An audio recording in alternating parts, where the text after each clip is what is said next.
Imagine being a prince, freedom within your grasp, a chance to live outside the royal family's suffocating grip. You've dreamed of a new life, a fresh start, and now you've got it. But what if this dream is actually a financial nightmare waiting to collapse? A place of solace becomes a ticking time bomb, and your escape from the monarchy turns into the very trap that could ruin you. This is the true story of Prince Harry's $36 million debt, the brutal lesson that shattered his dreams, and the one person who could have saved him, but didn't. Stay tuned, because in the next few minutes, we're going to reveal how the financial world's harshest realities unfolded behind the gates of Riven Estate, and why, despite all his power, Prince William refused to bail out his brother. You won't believe how bad it really got. But the voice on the other end of the line wasn't offering the lifeline Harry so desperately needed. Instead, Prince William delivered a harsh, cold assessment of the situation. He questioned why Harry had ever bought a property that demanded industrial-level upkeep in such a high-risk, volatile climate. William saw what Harry could not. Riven Estate was not a dream home. It was a financial albatross. It was a white elephant. Prince William didn't just reject Harry's plea for help out of animosity. No, he rejected it because he understood something Harry had missed entirely. As the new Duke of Cornwall, William oversees a billion-dollar property portfolio.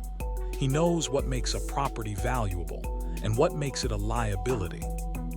According to sources close to the situation, William's audit revealed the staggering truth.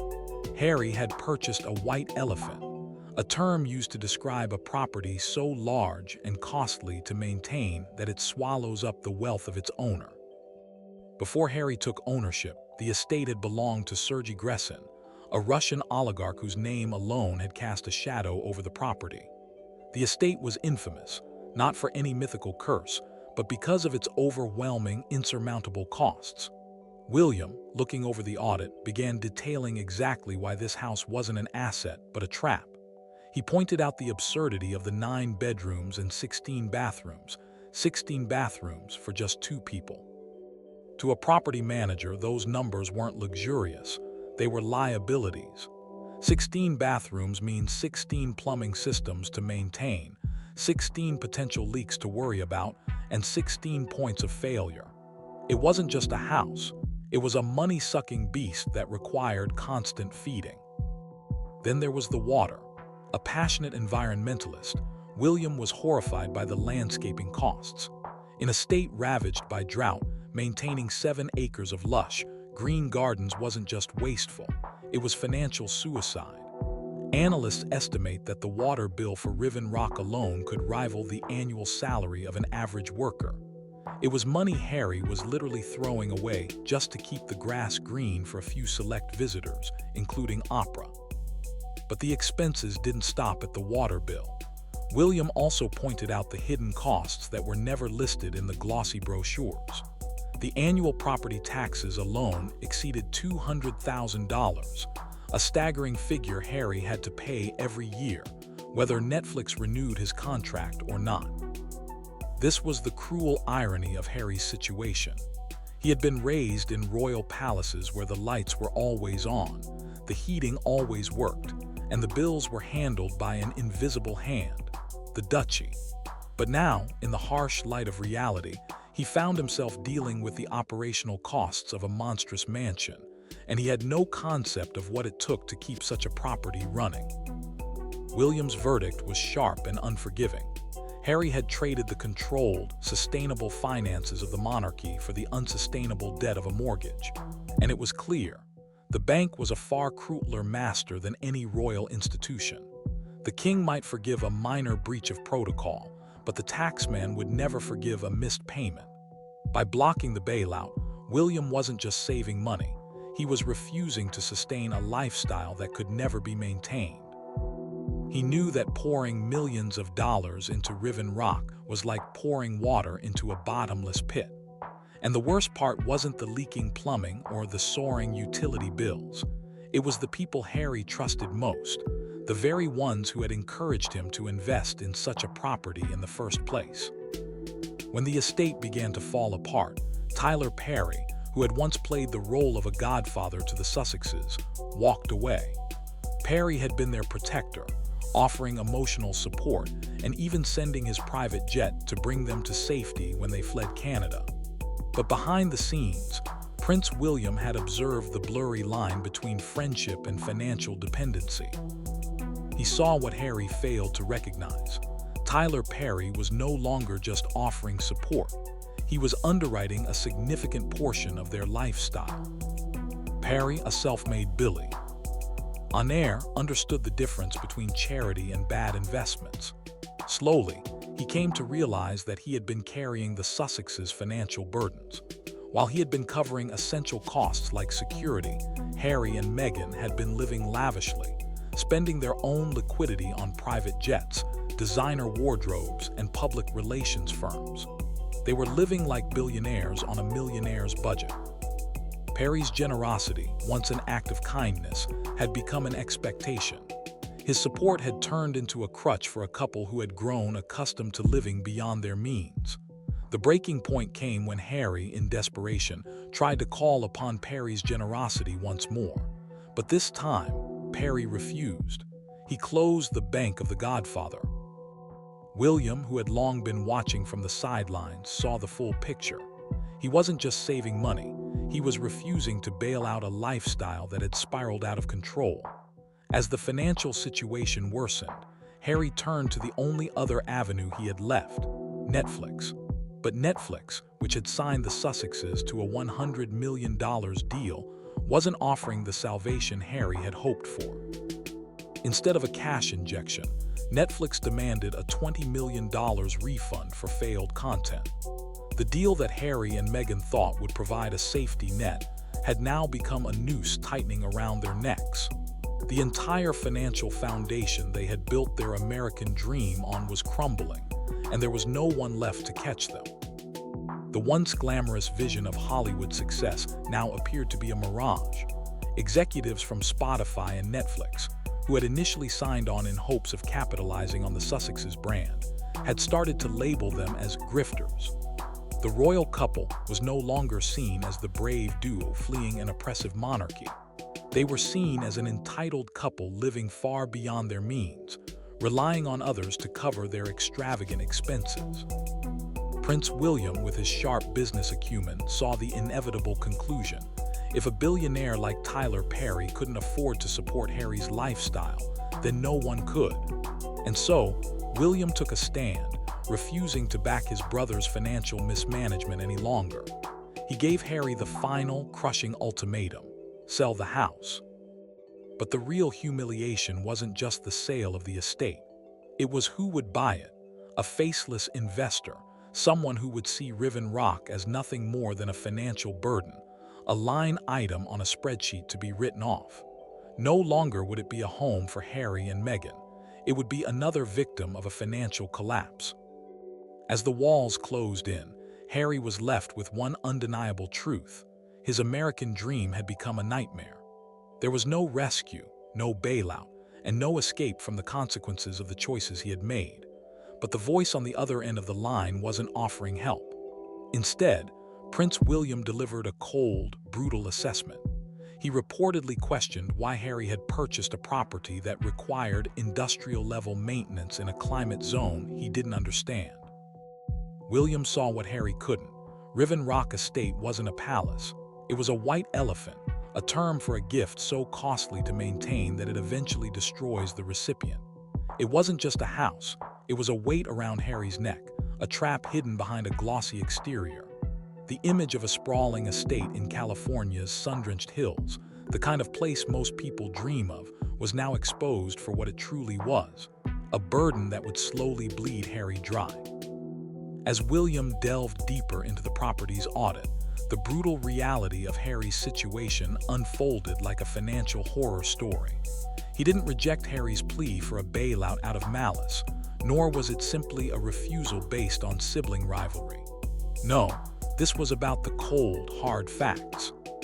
Prince William, now the Duke of Cornwall, had inherited not only his title, but the responsibility of managing a billion-dollar property portfolio, assets that required meticulous attention, careful maintenance, and strategic growth.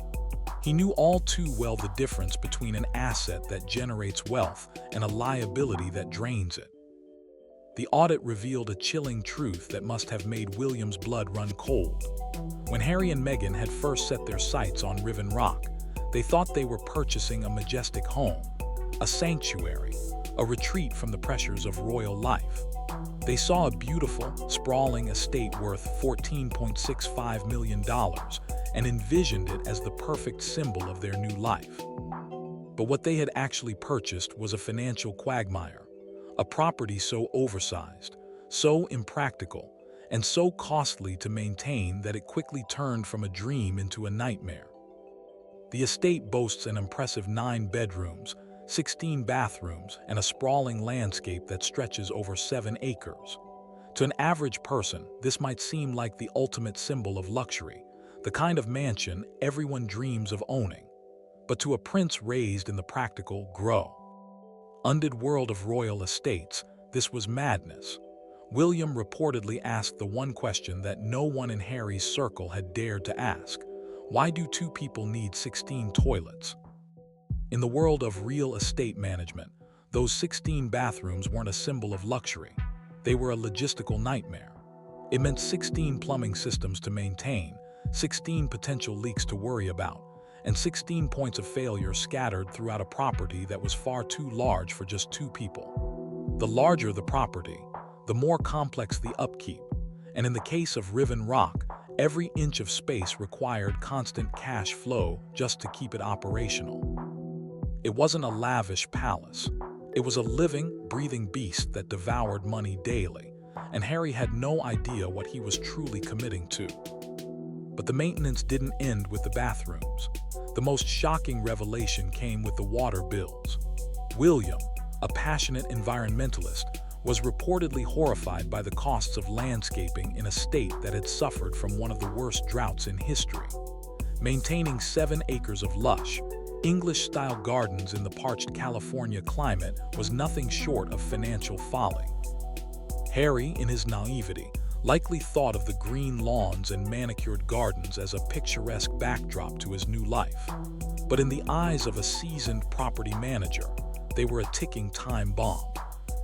Experts estimate that the water bill for Riven Rock could easily rival an average worker's annual salary. For a couple who had already been facing financial challenges, this was nothing short of a crisis. Harry was literally pouring money into the ground, trying to keep the grass green for a select few, visits from opera and other VIPs. The irony was not lost on anyone. While the world watched Harry and Meghan's new life unfold in the spotlight, the reality behind closed doors was far more precarious. The lush garden, which might have seemed like a status symbol to the public, was actually a financial liability, an ongoing, hemorrhaging expense that only increased with each passing month. And then there were the hidden costs. William, ever the pragmatic businessman, also pointed out the expenses that never appeared on the glossy brochures Harry had likely been handed when he first laid eyes on Riven Rock. For example, the annual property taxes alone exceeded $200,000, a staggering amount that Harry had to pay every year, regardless of how the market fluctuated or whether Netflix renewed their lucrative contract. These were fixed costs, expenses that didn't care if Harry's finances were strained or if the Sussexes' business ventures failed to live up to their expectations.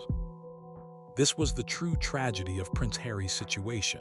He was a man raised in royal palaces where the lights were always on, the heating always worked, and the bills were handled by an invisible hand, the Duchy of Cornwall. For all his life, the weight of maintaining the royal family's estates had never fallen on him. The duchy, a vast portfolio of land and assets, covered all of the royals' needs, without question, without complication. Harry never had to worry about the operational costs of keeping a mansion running, because he had never had to. But now, in the real world, those same costs were hitting him hard. The freedom he had gained by stepping away from royal duties came with a harsh price tag, a price he was unprepared to pay. The operational costs of Riven Rock, including maintenance, taxes, utilities, and the environmental cost of its gardens were more than just a burden. They were a trap that Harry had walked into without fully understanding the weight of the responsibility. William's verdict was clear and uncompromising. Harry had traded the security of royal life for the financial shackles of a mortgage, one that he could never afford to maintain. The bank was a far crueler master than the monarchy, and the royal family, for all its power, couldn't protect Harry from the harsh realities of the world beyond its gates. The duchy could no longer carry him. William's decision to reject the bailout wasn't driven by malice. It wasn't about punishing his brother or rubbing salt into old wounds. It was about protecting Harry from a future that was increasingly unsustainable. William understood that pouring millions of dollars into a property like Riven would do nothing but sink them deeper into debt. He knew that if Harry didn't sell the house, the bank would step in and take it. William's stance was a harsh but necessary lesson in financial discipline. He knew that the world would see Harry and Meghan's extravagant lifestyle and judge them harshly. They weren't just a royal couple trying to escape the monarchy. They were now living beyond their means, relying on others to cover the costs. The generosity of Tyler Perry, which had initially seemed like a lifeline, had now become a crutch that Harry and Meghan had grown too reliant on. Perry, a self-made billionaire, understood the difference between charity and bad investments. Slowly but surely, he realized that he had been carrying the Sussexes' financial burdens. When he began to see the same patterns of overspending and reliance on others, he made the decision to stop enabling them. Perry closed the Bank of the Godfather, leaving Harry and Meghan to face the full weight of their financial decisions. Now, with the walls closing in, the couple found themselves without a safety net. Their dream of living in Hollywood, surrounded by wealth and glamour, was slipping away. Netflix, which had once seemed like a golden ticket, had now become another financial headache. The $100 million deal was no longer a path to prosperity. Instead, it was a ball and chain that dragged them further into debt. The demand for a $20 million refund from Netflix was the final blow, a stark reminder that in the entertainment industry, there are no guarantees. In the end, Harry and Meghan were left with one undeniable reality. Their American dream had become a nightmare. Their lavish lifestyle, their idyllic estate, and their high-profile relationships had all been built on shaky ground. And as the truth came crashing down, Harry was forced to face the consequences of a life lived beyond his means. William's verdict was harsh but undeniably necessary. He saw the deeper truth that Harry had failed to recognize, the reality that the price of freedom from the monarchy had come with an enormous cost. Harry had traded the constraints and formalities of royal life for the shackles of a mortgage, and this choice was now unraveling in ways he could not have foreseen. The monarchy, for all its faults, offered a safety net, an endless stream of income, a layer of protection, and the security of knowing that, even in the worst of times, the duchy could carry its members. But Harry, perhaps too blinded by his desire for independence, had never fully grasped the true weight of the responsibilities that came with breaking away from that safety net. The bank, with its cold, unrelenting terms and the suffocating pressure of debt, was a far crueler master than the royal family ever could be. While the king might forgive a breach of protocol, a slight or even a serious lapse in judgment, the taxman would never forgive a missed payment. The reality of this unforgiving financial world was now laid bare for Harry. By blocking the bailout, William wasn't just saving money, he was making a clear and calculated decision. He wasn't going to subsidize a lifestyle that was mathematically impossible to sustain. He wasn't going to be complicit in the delusion that Harry's enormous debts and lavish lifestyle could be sustained by mere royal goodwill. The dream of a California life, far from the scrutinizing eyes of the British press, was now coming crashing down, and William was determined not to cushion the blow. William knew that pouring $36 million into Riven estate was like pouring water into a bottomless bucket. No matter how much you poured in, it would never be enough to fill it. The house wasn't a home, it was a trap, an anchor dragging Harry and Meghan deeper into debt, suffocating them financially. The real leak, however, wasn't the plumbing or the maintenance costs. It was something far deeper and more painful. The biggest leak in that bottomless bucket wasn't the house itself, but the people Harry trusted most. Tyler Perry, the one man who had been holding up the roof of their financial structure, had decided to walk away. Perry, who had once acted as a protector and a friend, had become disillusioned with the situation. When Harry and Meghan first fled Canada for California, Perry was their lifeline. He had offered his private jet, giving them an escape from the public fallout, and had even gone so far as to provide security that rivaled the best in the world. He had stepped in not as an investor, but as a friend, offering a lifeline when the Sussexes had nowhere else to turn. But as time passed and the bills continued to mount, Perry began to see the situation for what it was. The line between friendship and finance had blurred, and not in Harry's favor. He realized that his generosity was being treated not as an act of kindness, but as a permanent fixture of their financial world. Perry had become an unwilling investor in their lifestyle, underwriting a significant portion of their operational costs. Yet he was a self-made billionaire, someone who had spent years building his fortune and understood the fine line between generosity and reckless investment. He had stepped in out of goodwill, offering support when no one else would. But gradually, this goodwill began to erode. Perry saw that while he was covering essential costs, like security and some of the household expenses, Harry and Meghan were living the life of billionaires on a millionaire's budget. Their spending habits were excessive. Their need for optics, private flights, couture wardrobes, PR firms outstripped their means. Harry and Meghan were living a lifestyle based on an image they had cultivated, one that made them seem glamorous and untouchable, but it was built on shaky ground. Perry had stepped in to support them because he believed in their cause, but as the months passed, he saw that they weren't just asking for help, they were relying on it. And that was a line Perry couldn't cross. The tipping point came when Perry began to notice the patterns he had been ignoring. The tipping point wasn't a sudden explosion, but a slow and deliberate realization. According to sources close to the situation, Perry began to see the same thing William had seen earlier. The Sussexes were spending money on a lifestyle they couldn't afford. Perry had been generous, covering their security bills, providing financial support when needed. But in return, he was seeing them live larger than they could afford. The private flights, the wardrobes that cost more than most people earn in a year, the PR firms hired to polish their public image. All of it was unsustainable, and all of it was being funded by the generosity of others.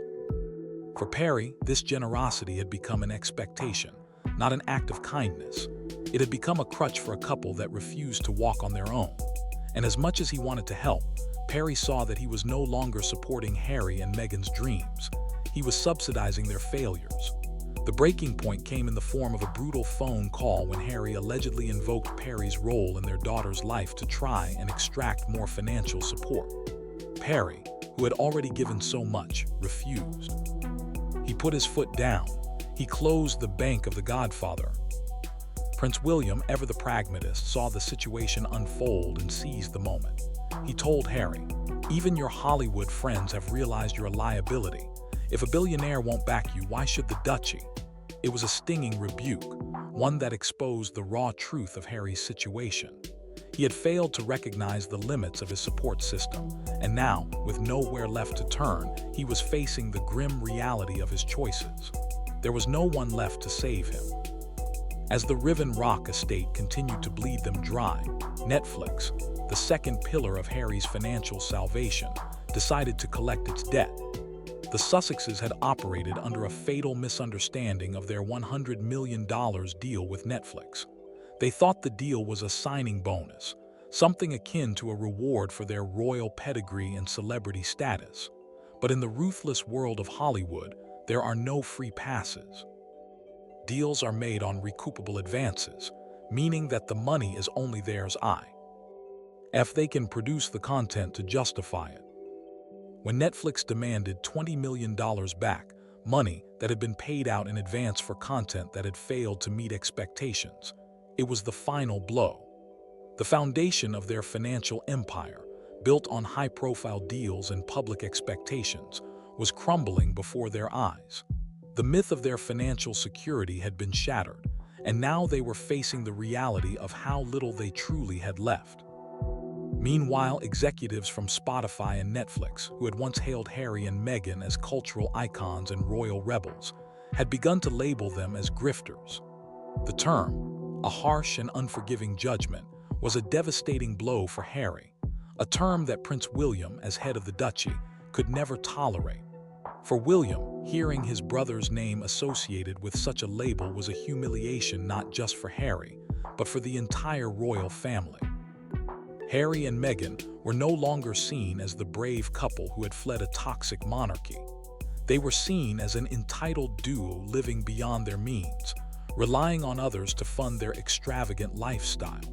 The very narrative they had crafted to escape the monarchy was now coming back to haunt them. Desperate, Harry pleaded with William during their summit, arguing that a public lawsuit would tarnish the royal family's image and damage their reputation even further. He asked William to use the duchy funds to quietly settle the Netflix debt, to spare the family the embarrassment of a public financial collapse. But William stood firm. "The duchy is for the people, not for your producers," he told Harry.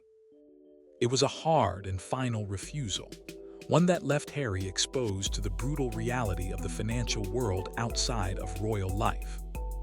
As the financial walls closed in around him, Harry was left with nothing but a brutal lesson. His bank account was now his only master, and the consequences of his lavish lifestyle were inescapable. In the end, Prince William delivered the final crushing piece of advice: sell the house. But the real humiliation wasn't just the sale itself. It wasn't the loss of a mansion that had once seemed like a dream. It was the fact that Harry and Meghan had to sell it to someone who would see Riven Rock not as a sanctuary, but as a mere line item on a spreadsheet. An investment that needed to be dealt with and liquidated as quickly as possible.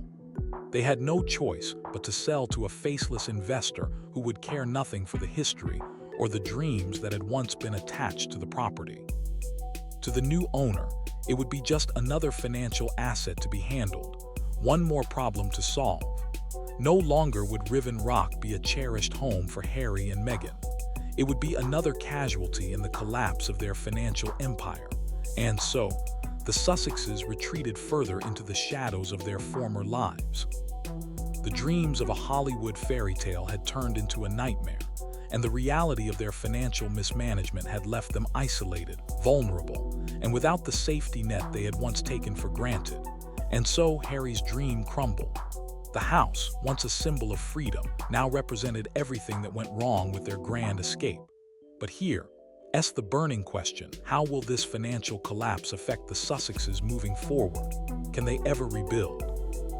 Or has their reputation already been tarnished beyond repair? If you found this breakdown eye-opening, don't forget to hit that subscribe button and share your thoughts in the comments below. What do you think Harry should have done differently? Was it inevitable that the dream would turn into a nightmare, or could he have avoided this downfall? Let's discuss it together. Stay tuned for more in-depth analysis as we unravel the untold truths behind the Sussexes' financial struggle. You won't want to miss what happens next.